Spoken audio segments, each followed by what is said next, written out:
Warisan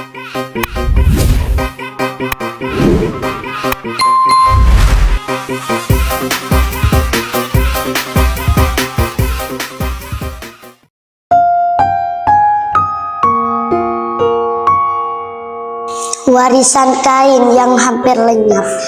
Di balik selai kain yang tampak sederhana, tersembunyi kisah pantang tentang sejarah, perjuangan dan identitas yang nyaris tak terdengar. Kain itu bernama samper, sebuah warisan leluhur yang tak hanya digunakan untuk menutup tubuh, tapi juga merawat martabat, menenun nilai dan menyampaikan pesan diam dari generasi ke generasi. Dahulu, samper bukan sekadar pakaian harian, ia hadir dalam setiap peristiwa penting dari kelahiran, pernikahan hingga kematian. Dalam samper terikat makna tentang kesetiaan pada budaya, keteguhan perempuan Madura, dan keberanian melawan arus perubahan yang datang begitu cepat.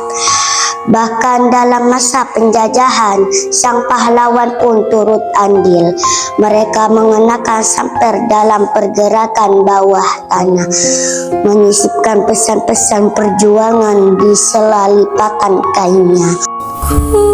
Kulihat ibu pertiwi sedang bersusah hati. Judul pejuang samper. Di antara jejak langkah mal dan lampu toko, berdiri ia, perempuan renta dengan hati yang tak pernah tua. Tangannya menimang helai demi helai kain samper yang kini asing bagi mata, namun akrab bagi ingatannya yang pekat akan sejarah.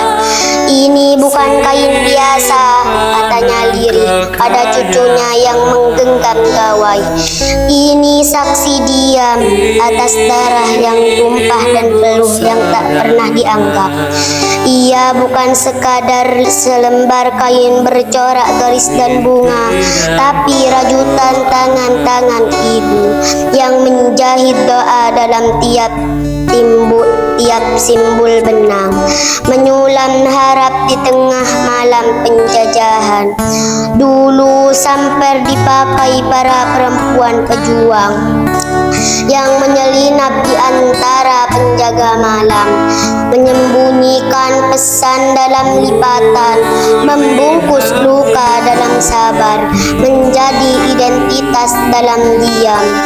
Kini di era baju barat dan gaun dari negeri asing, di mana tren berpindah secepat sweep layar, ia berdiri tegak meski sendiri, menggelar samper di lapak kecil pinggir jalan kota.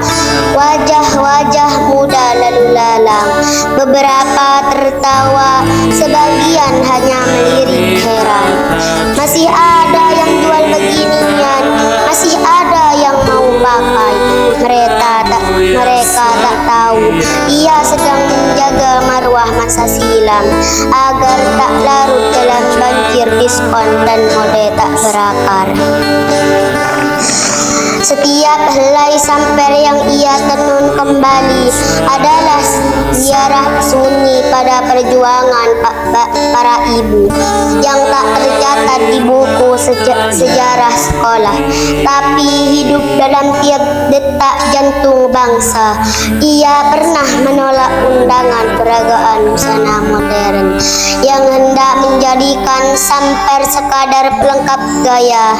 Ini bukan aksesoris, ucapnya tegas. Ini warisan, ini kehormatan, ini perjuangan. Dan saat malam turun dengan sunyi, ia duduk sendiri di beranda rumah kayunya, membelai samper terakhir peninggalan ibunya yang dulu menjahitnya sambil menidurkannya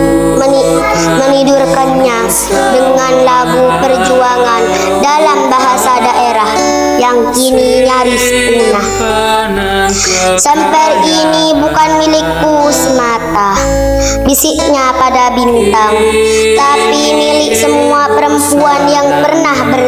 Tuhan yang menyusui anak-anak kemerdekaan dengan rasa takut dan keberanian sekaligus. Ia tahu mungkin suatu hari Samper benar-benar akan lenyap dari tubuh, dari lemari, dari etalase. Tapi ia percaya selama ada yang masih mengingat, meski hanya lewat puisi atau cerita cucu sebelum tidur, kain itu takkan benar-benar mati. Sebab perjuangan tak selalu perlu senjata. Kadang cukup selembar samper dan seorang perempuan yang memilih untuk tetap bertahan di tengah dunia yang lupa akar tempatnya berpijak. Lihatlah putra-putri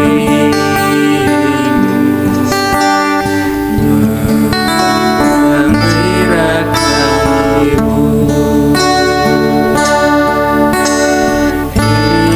Ibu kami tetap cinta